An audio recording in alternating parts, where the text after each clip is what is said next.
Today is the day to wake, work, and win.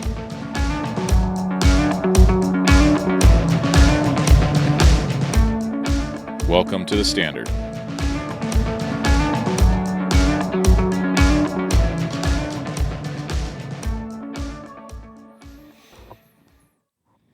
Here we go. Here we go. All right. This is coming from the sewer.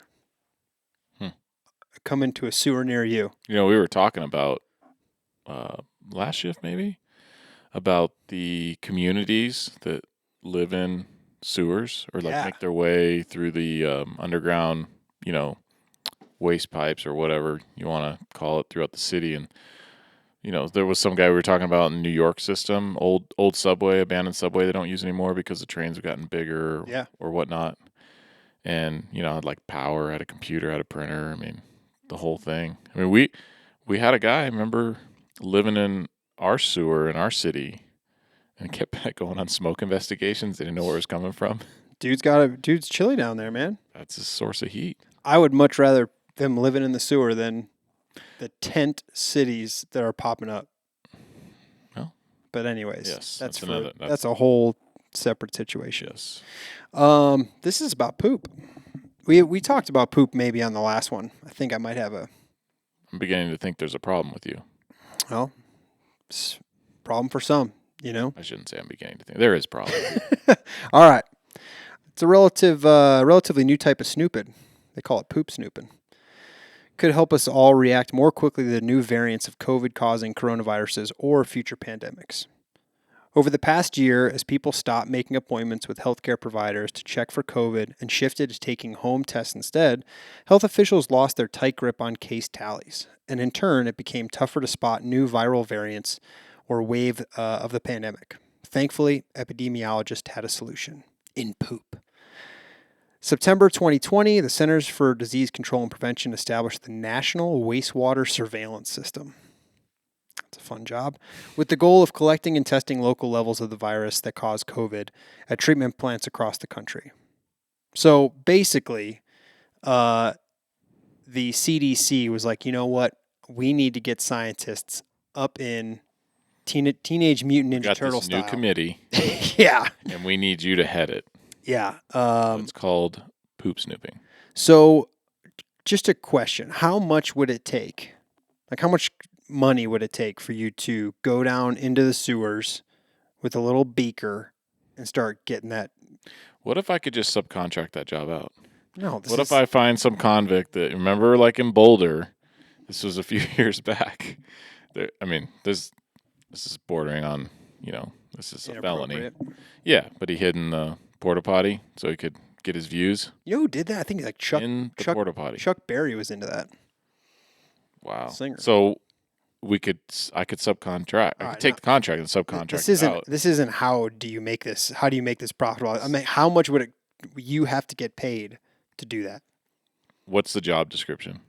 We're male seeking male looking to go down into sewer. Male seeking male? In lab coat. I got to go into the sewer. Into the sewer. And scoop up poop? Correct. How much? That's what I'm asking. A bucket? Oh, does it matter? Well, I don't know. I mean, if I got to get a little flask or whatever, you're still standing. I'm in rubber boots. You can wear whatever you want, buddy. Okay. That's stuff that we've talked about this. That stuff. I mean, yes, it is shit, but I mean, I've cleaned out. At one time at one of my homes, I had to clean out a grease trap that hadn't been touched in years. I mean, 50 years, and I got through it. But it was grease and not pee and poop. Not fessies. So how much? All right, how much? Okay, sorry. I need to answer the question. So I do this one time, or this is my job. I do once a week, and I'm going to do this for a year. Once a week. This is your job. I got to go into the sewer and just scoop it up. Scoop it out. Find a turd. That's all I got to do? That's it, man. I do it for what I'm making now. Oh, really? Yeah. That's once a week, man. You know how much free time I got? I guess, dude. I don't know. That's a lot. That'd be a lot. So we went to, we were doing a training, confined space training for the water department. and we were going to train in one of their lift stations that was not currently used. So basically, the lift stations will get all of everything, And like they raw lift sewage, it, they pump it and they pump it to get the main place to get cleaned. correct. So, I'm there first thing in the morning, and we're looking at places to train, and they open up these like Bombay doors, and I get maybe like 6 feet away, and I'm like almost on the ground. Like it was the most unbelievable smell, and these guys are smoking and joking right around the hole, like no problem. And I'm like, do you guys smell that? And they're like, yeah, it smells like money. And I'm like, oh god. That's great. I guess, man. So, anyways, unbeknownst to you, there are scientists looking at your poop to find the next virus. Nothing's safe anymore. Nothing's sacred. I think that ship sailed. How many bowel movements do you think's an appropriate amount Per day? per day? Let's do per week. One a day? Okay, so a large recent study of 5,000 people reported normal bowel patterns. It was found that 95% of the people move their bowels between 3 and 21 times a week. So 3 times a day is the max? Yeah. You're either eating way too much or you're an extremely nervous person. 3 times a day is you're every time, regardless of our workout. The second get some really soft toilet paper. The second it goes up on the board, you go to the bathroom. It's unreal. It's like clockwork. Less than 40% of the people say they poop once a day. Yeah, I think maybe once a day. Maybe probably 3 times seems like a lot. It seems like a hassle. Yeah, I never understand the guys that say like they're driving a car down the road and all of a sudden it comes on, it hits them, and it's like they can't do anything and they've shit their pants in the car. We've talked a lot at work that there are 2 types of people. Don't get that. There are 2 types of people: the people who have shit themselves and liars. Yeah. Well, I've never shit myself. No, same, but I call me a liar. We've had some people on our crew that, I mean, they go through a serious amount of underwear. I don't get it. I don't know. I don't understand either. But then you look at their diet, and they've eaten, 3 pounds of meat at a meal. Like a food challenge every night. Correct. Well, so teach their own, man. All right. We're heading over to New Jersey. Man caught on video urinating on ex-wife's grave almost every morning. Damn, that is... So, just wait. I want to know what you did. Just wait. I like how you immediately go to that it's her fault. No, I just want to know what you did. I mean, maybe it was nothing. Okay. But to put him in that state where he goes to the cemetery every single day, I mean... I think you're going to kick yourself in the ass once I tell you Well, this I mean, story. I'm sure there's... Go ahead. Maybe the cemetery is not watered and he wants the grass to go around it. I don't think that's the case. Man in New Jersey is accused of habitually urinating on ex-wife's grave, according to media reports. The purported desecration occurred at the Tappan Reformed Church Cemetery, a centuries-old burial ground between New Jersey and New York. Michael Murray told 12 News that the saga began when he reportedly began to notice deli bags full of crap placed near the grave of his mother, Linda, and he contacted police. Officials... So, not only urinating... Bags of poop. Defecating. Human feces. Officials took a report of the incident, and Murray later obtained permission to place cameras on the cemetery grounds. The footage was poor quality to bring police, but basically this guy's son went out and took like video footage of not only his this man, but his now current wife. So the 68-year-old man visited the cemetery almost every morning between 6:14 and 6:18 a.m. with his current wife and urinated on Torello's grave. Okay. And how long did this go on for? No, they don't know. Long time. Long time enough. Okay. So much so that it was almost every morning at this specific time. All right. That this guy and his current wife. And the wife just stood there? Yeah. So it turns out this dude was mad at his ex-wife because she had a son, the guy who's reporting this, and said that is not my kid. DNA test proves that it was his kid. So he's just figuring this out? Well, the son just figured it out. But this guy, so now this guy's looking at his dad piss on the grave of his ex-wife. The dad is the one peeing because he was mad that she basically he still believes that is not his kid, even though DNA tests proved it was. So he's like calling this dead lady a liar, even though it's true. This is actually so she's saying it's your kid. He's still denying it. Correct. And that's your response? Well, there's a lot going on. It's grave every day. There's a lot to unpack here. First of all, that dude's out of his fucking gourd. Second of all, his current wife is like totally down. Hey, it's time to get up. Yeah. Hey, it's 6:00. We got to go over. Got to get over to the graveyard. Morning walk. Yeah. Hey, I got a ripe dump. We got to run over to the graveyard. Turn around. I got some business to take care of. Yeah. I mean, what an epic piece of shit. It's taking too much of your day. One, it's taking too much of your day. Right. Two, as the current wife, can we move on, please? Well, it's like, how would you feel if your wife thought about one of her exes every day? Every day he wakes up and wants to go visit him. All right. It's pretty fucked up, right?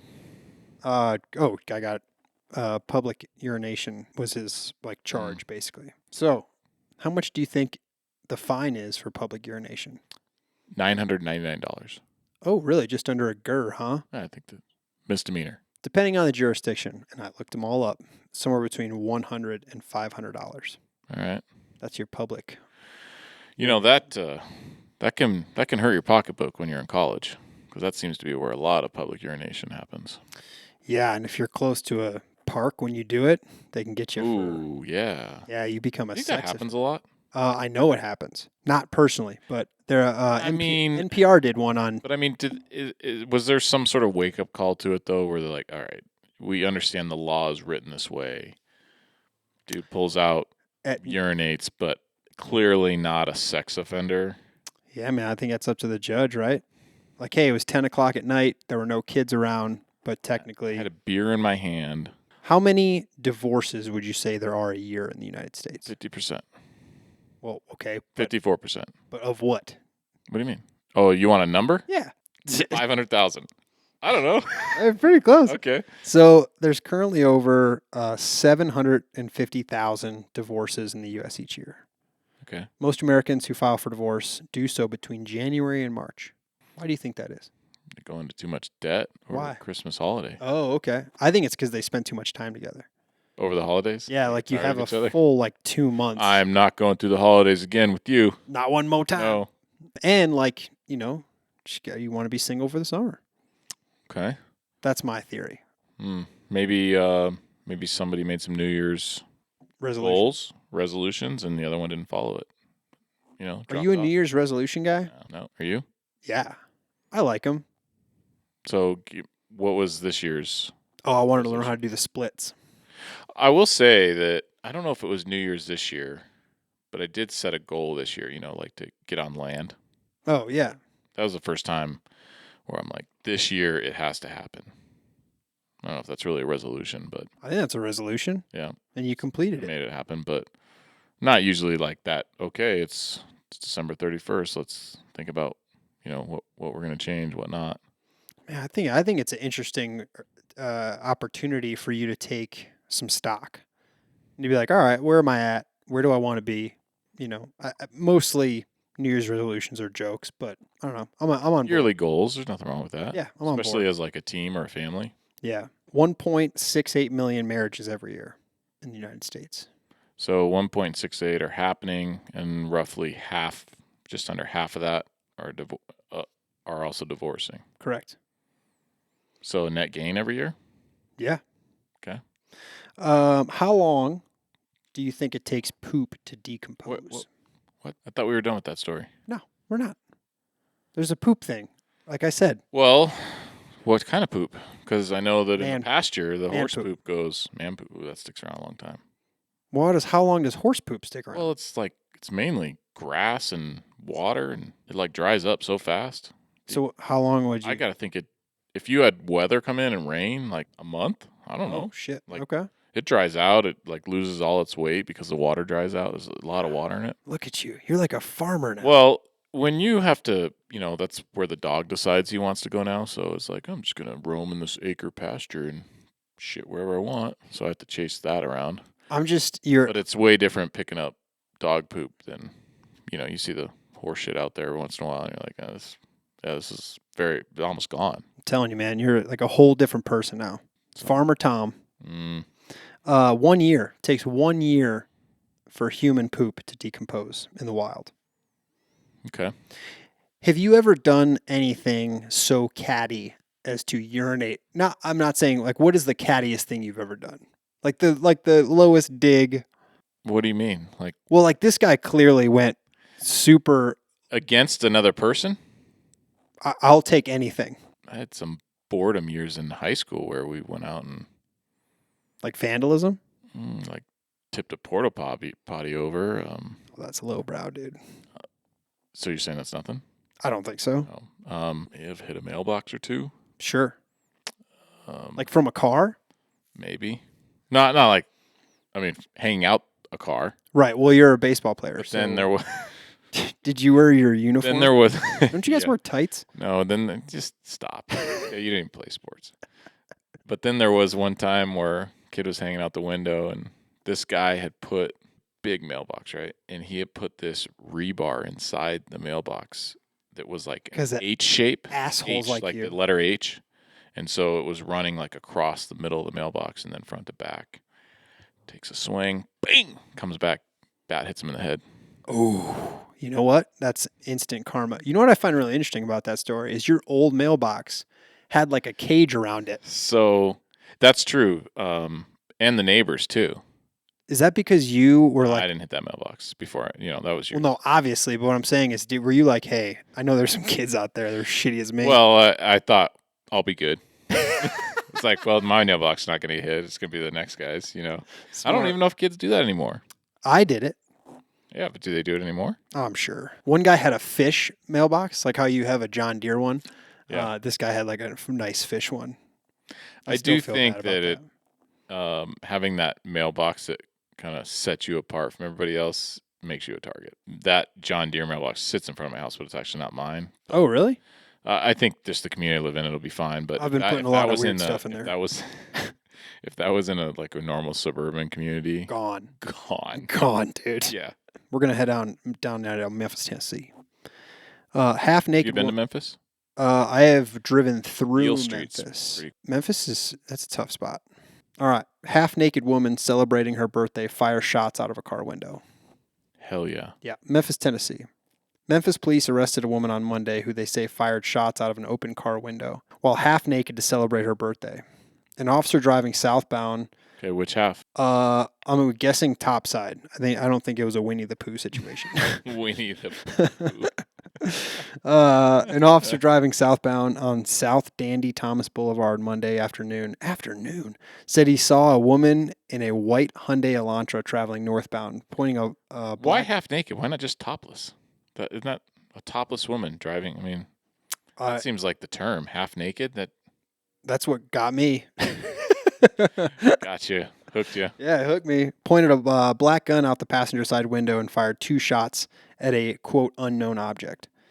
The affidavit reads that the gun was discharged, quote, on the main roadway through downtown that was well populated with business and residential housing, end quote. After backup was called, officers arrested 23-year-old Kiera Welch and located a Glock 17 in the passenger's side floorboard. Police also found a clear plastic bag containing what appeared to be marijuana.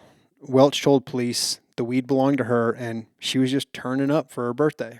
All right. Yeah, nice. Which was August, almost a month ago, prior to the shooting. Oh, it's birthday month. Oh, yeah. Yeah, it's birthday month. She told officers she drank at least 4 alcoholic beverages and was clearly intoxicated. What was the lowest amount of, like when we go on a call and they're clearly like shit-faced drunk, what is the lowest amount of beers that someone's told you? It's always like, yeah, I had a drink. Yeah, right. Like I had 1 beer. Yeah, I love the drink and you look over and it's, it's the handle. $7.50 that's, got 1 shot left in it. They're not wrong, man. The affidavit said that she was halfway undressed and was smiling and laughing the entire time.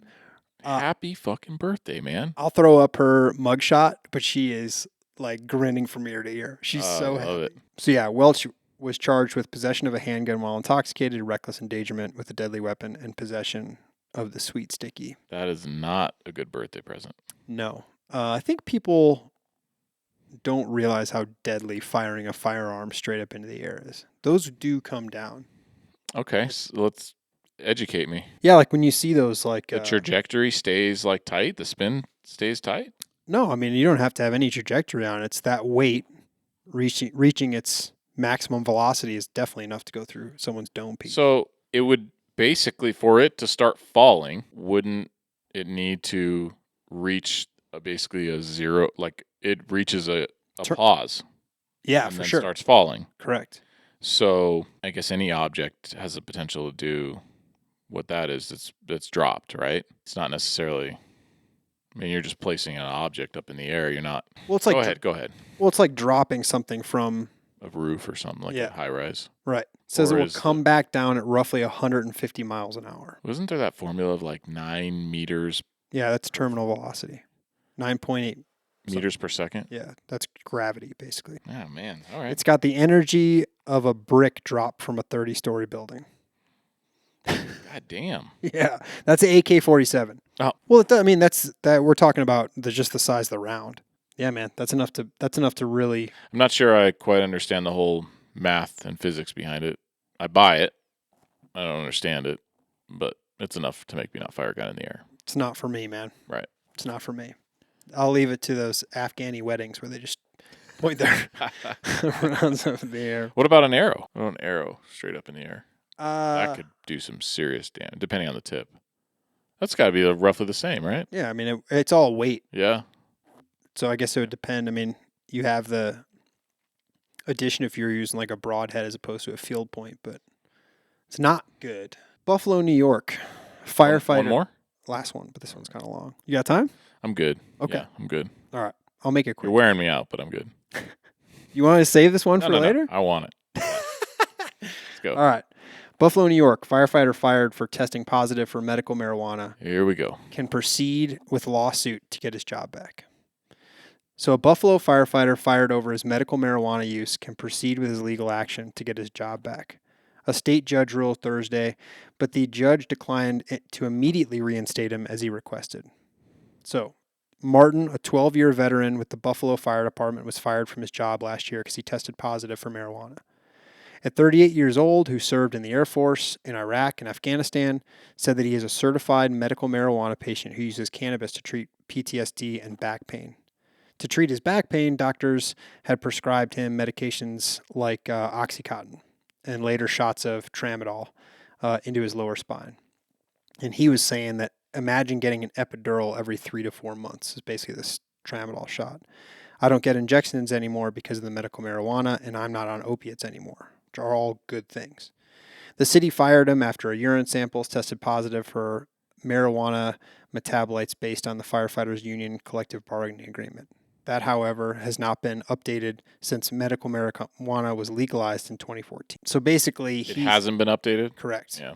So he's getting his job back. Attorney Michael Rissman, who was retained by the city, basically says a firefighter who doesn't like a policy can't just change it. I disagree. If a policy is no longer valid, it should be changed. I disagree. You're saying that, hey, it's not written in stone. Reisman also told the judge that Martin does not seem medically fit to be a firefighter again. A physically demanding job requiring carrying victims out of house fires, lifting hoses, driving large trucks. Rissman cited the pension Martin now receives from the Veterans Administration. The only way to get such a pension is to be 65 years old or permanently disabled. And so I don't think that's going to go over well in lawyer. No, I don't think that's going to go well. No, this dude, I looked him up. Dude looks like a real piece of shit. And so he goes on to say, I don't think anyone thinks he should be able to return to work. This guy's been a contributing member, not only to the armed forces, but the Buffalo Fire Department for over a decade with like no other discipline or no other like inability to do his job. You can't be making statements like that. I don't know the specifics of everything, right? There's always so much to every story, right? You don't know. I will say that it appears another example of you're just a number. Talk about retaining employees and talk about, building a culture of family. And you work for most city departments, bigger cities, you're just a number. Yeah, I mean, he had no other issues. He never used it on duty. He said that he would use it sometimes like the night previous to work, and he was never impaired. So how is that? So this is what the way I read this. This lawyer thinks it's better for him to be taking opioids all the time than it I is don't even to. care what this lawyer thinks. This lawyer is being paid by the city, and he's taking a side based on getting money to take a side. Right, Right. but it's So important what he thinks because what happens to this could affect a lot of other people who true, are having that outcome. but what he's saying is, I mean, any sane person can see that that's just a lawyer arguing a side for the sake of arguing a side. Like common sense. He's going to get his job back, or he's going to get paid. I hope so. I hope that And happens. maybe he should get paid and go on his way. Be like, fine, take a pension here, pension there, back pay. I hope he doesn't. I hope he changes things for like, because I was looking this up. I was looking up other stories. This has happened a lot, and I think the argument of we have these long-lasting issues of, not only like physical pain, but PTSD and other depression, things like that are normally dealt with alcohol. I mean, that has been the soup du jour of the fire service is to, hey, when you get off in the morning, let's go to the bar and like, hey, we'll figure this thing out. Like Right. that's not healthy either. Or coming into work smelling like a brewery because you got after it the night before. That's totally fine. And I think that is almost glorified in some circumstances. Like, oh, that dude's awesome. Yeah. Like he's cool. And people are totally okay with that. Yet this person was not doing it recreationally. He had a medical marijuana.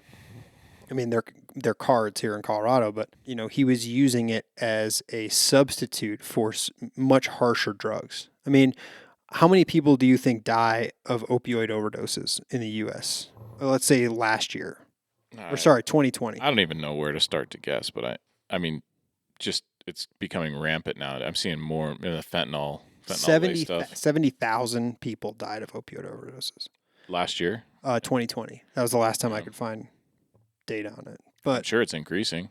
Yeah, and it's creating. Let's take the deaths away. It's creating addicts every day, and so this guy's trying to find a way to deal with the repercussions of serving our country, and this department and this lawyer's going after him. I mean, 39 states have medical waivers, and 19 states are completely legal. All right. So, are there any departments that have come out and publicly said, "Yeah, like you won't get in trouble. You can use this"? So their big thing is the testing. So if you show up at work drunk, they can do a breathalyzer to prove that you are, right. The testing for how intoxicated you are from THC is not as accurate because this stuff stays in your system for so long. Yeah. And what determines whether you're impaired or not? Well, what level? That's where. So as of right now, 5 like milli-units, I think they are. That is when, like, let's say you get caught driving and you're under the influence and you do either a urine test or a blood test. They can see how many of these milli-units that you have in your system. So somewhere between or under 5 is basically. So they have a way to test you, but I think it's not as convenient as, hey, let's just have you do a breathalyzer to see if you're still intoxicated. And that seems to be the sticking point for a lot of departments. And if you are federally funded, you can't have a policy. There are departments that allow you to have THC in your system at certain units. Some here in Colorado, actually. It seems like if you are impaired is impaired, regardless of what you're using or what you're on. I think it's safe to say that it is way more dangerous to have opioids in your system than it is to have something else. If you want easy ways to retain people, this seems like a no-brainer to me. Oh yeah, it seems like exact opposite. You know, Yeah, uh, I mean, what the lawyers quoted as saying is just a basic kick in the nuts to the guy's mental health. Like, fuck you. totally. Like you don't even deserve to be here. You're damaged goods. Like you're not even fit for duty. And it's like, what has this guy done in his life? I mean, To deserve that. yeah. Yeah, man, I completely agree. I'm interested to see how this stuff shakes out. And, this is kind of a new frontier for everybody. But I hope this guy gets his job back and kind of sets the tone for everybody else.